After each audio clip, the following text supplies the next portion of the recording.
नमस्कार. तुम्हा सर्वांचे आपल्या YouTube चॅनलवरती पुन्हा एकदा सहर्ष स्वागत. आजच्या या व्हिडिओमध्ये आपण महाराष्ट्र राज्य सामायिक प्रवेश परीक्षा कक्ष महाराष्ट्र राज्य मुंबई यांच्या मार्फत घेतली जाणारी जी नर्सिंगसाठी सीईटी असते त्या नर्सिंगच्या सीईटी बद्दल आपण सविस्तर माहिती या व्हिडिओमध्ये जाणून घेणार आहोत. या व्हिडिओच्या माध्यमातून विद्यार्थ्यांना सर्व प्रश्नांची उत्तरं मिळणार आहेत.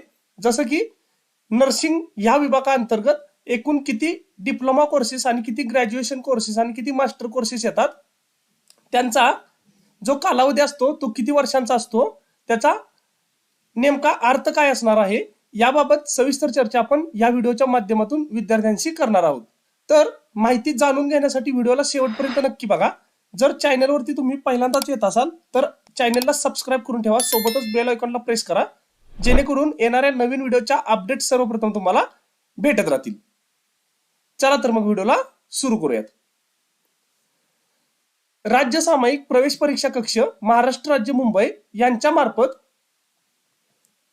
नर्सिंग या कोर्सेससाठी सामायिक प्रवेश परीक्षा म्हणजेच कॉमन एंट्रन्स टेस्ट घेतली जाते.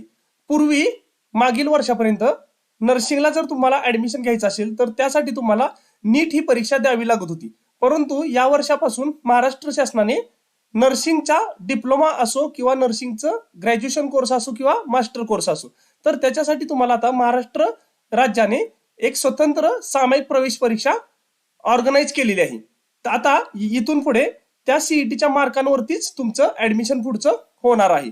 तर त्याच्यामध्ये आता विद्यार्थ्यांना बरेच प्रश्न पडत असतात की ANM, GNM आणि BSc नर्सिंग ह्याच्यामध्ये नेमका फरक काय आहे, ह्याचा नेमका अर्थ काय असतो. ह्याच्यामध्ये कन्फ्युजन भरपूर असतं की आपण नेमकं ऍडमिशन कोणत्या कोर्ससाठी घ्यायचं आहे आणि कोणत्या कोर्ससाठी घ्यायचं नाही, त्याची पात्रता काय आहे याबाबतच सविस्तर माहिती आता आपण इथून पुढे बघूयात. सर्वप्रथम आपण यातील एकदम बेसिक लेवल पासून सुरुवात करूयात. सर्वात प्रथम आपण ANM ह्या कोर्स बद्दल माहिती घेऊयात. आता ANM चा सर्वात प्रथम म्हणजे त्याचा लॉंग फॉर्म काय असतो, तर ANM चा लॉंग फॉर्म असतो ऑक्झिलरी नर्स मिडवाईफ. ह्याच्यामध्ये हा जो ANM हा कोर्स असतो हा सर्वात खालच्या लेवलचा कोर्स असतो. म्हणजेच काय खालच्या लेवलचा म्हणजे याचा अर्थ काय, तर हा कोर्स हा डिप्लोमा लेवलचा कोर्स असतो. हा कोर्स 2 वर्षाचा डिप्लोमा प्रोग्राम आहे. ANM म्हणजे 2 वर्षाचा डिप्लोमा प्रोग्राम आहे. ह्याची पात्रता काय असते ऍडमिशन घेण्याची, तर तुम्ही 10+2 असावं लागता. म्हणजे ह्याचा अर्थ काय, तुम्ही 12वी उत्तीर्ण लागता. आणि याच्यामध्ये आर्ट आणि सायन्स ह्या दोन्ही स्ट्रीमचे विद्यार्थी ऍडमिशन घेऊ शकतात. परंतु हा जो असतो तो डिप्लोमा प्रोग्राम असतो. हे सर्वात महत्वाची माहिती विद्यार्थ्यांसाठी असणं गरजेचं आहे. ANM म्हणजे एकदम नर्सिंग मधला बेसिक कोर्स आहे की जो 2 वर्षाचा डिप्लोमा प्रोग्राम आहे आणि त्याची जी पात्रता आहे ऍडमिशन घेण्याची ती 12वी आर्ट आणि सायन्सचे विद्यार्थी देऊ शकतात. आणि सायन्स मध्ये त्यांचा PCB ग्रुप, मॅथ्स ग्रुप दोन्ही असलं तरी पण चालू शकतं.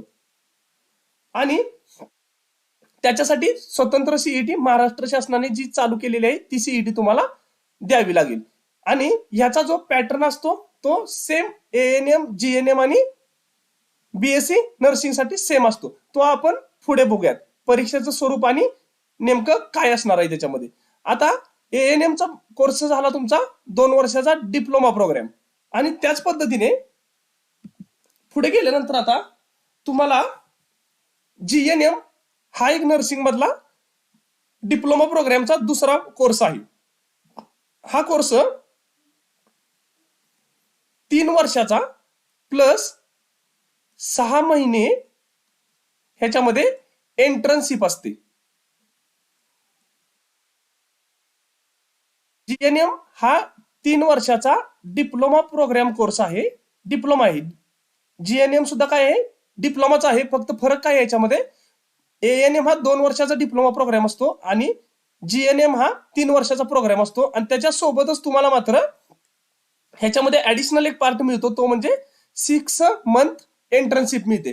अशा पद्धतीने हा टोटल जो कोर्स जातो तो 3.5 वर्षांचा. याच्यामध्ये तुम्हाला एएनएम पेक्षा जास्त व्हॅल्युएबल हा कोर्स राहणार आहे तुमच्यासाठी, कारण की तो 2 वर्षाचा डिप्लोमा कोर्स आहे आणि याच्यामध्ये 3 वर्ष प्लस 6 महिने म्हणजे 3.5 वर्षाचा टोटल जीएनएम हा डिप्लोमा प्रोग्राम असणार आहे. त्याच्यानंतर आता नेक्स्ट आणि फायनल जो कोर्स येतो आपला, तो येतो सर्वात महत्वाचा म्हणजे बीएससी नर्सिंग. आता यामध्ये पहिला शब्द आहे बीएससी, म्हणजे हा कोर्स आहे bachelor of science in nursing. जसं की BSc mathematics, BSc physics, BSc chemistry, biology, zoology अशा पद्धतीने जे कोर्सेस असतात त्याच्यामध्येच हा कोर्स आहे बीएससी नर्सिंग. मात्र बीएससी नर्सिंग हा अंडर ग्रॅज्युएट कोर्स आहे. अंडर ग्रॅज्युएट म्हणजे पीजीच्या आधीचा कोर्स असतो, म्हणजे थोडक्यात ग्रॅज्युएशनचा हा कोर्स आहे. हा अत्यंत महत्वाचा आणि चांगला कोर्स आहे BSc nursing. Under graduate course असतो. हा जो प्रोग्राम असतो हा टोटल प्रोग्राम 4 वर्षाचा असतो. 4 इयर्स प्रोग्राम असतो, ज्याच्यामध्ये तुम्हाला नर्सिंगचं पूर्णपणे प्रॅक्टिकल आणि थेरॉटिकल नॉलेज दिलं जातं. प्रॅक्टिकल आणि थेरी अशा पद्धतीने तुम्हाला दोन्ही प्रकारचं नॉलेज दिलं जातं. त्याच्यानंतर तुम्हाला कोणत्याही हॉस्पिटल्समध्ये, प्रायव्हेट असो किंवा गव्हर्नमेंट असो, दोन्ही हॉस्पिटल्समध्ये तुम्हाला जॉब लागणं सोयीस्कर जातं.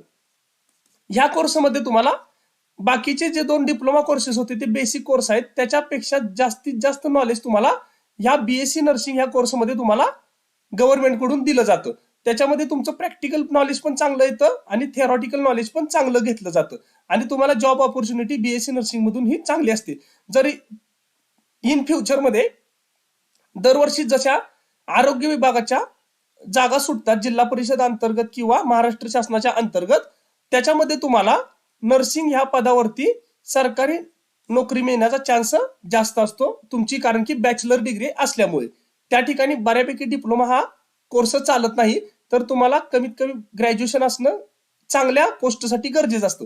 म्हणून तर मी तुम्हाला सर्वात महत्वाचा मुद्दा म्हणजे विद्यार्थ्यांसाठी की एएनएम, जीएनएम आणि बीएससी नर्सिंग यापैकी सर्वात जर मी तुम्हाला सजेस्ट करत असेल तर ते आहे, तुम्हाला सगळ्यात भारी कोर्स आहे तर तो बीएससी नर्सिंगचा कोर्स आहे. तुम्ही याची सीईटी देऊन तुम्ही बीएससी नर्सिंगसाठी ऍडमिशन घेण्याचा जास्तीत जास्त प्रयत्न करा.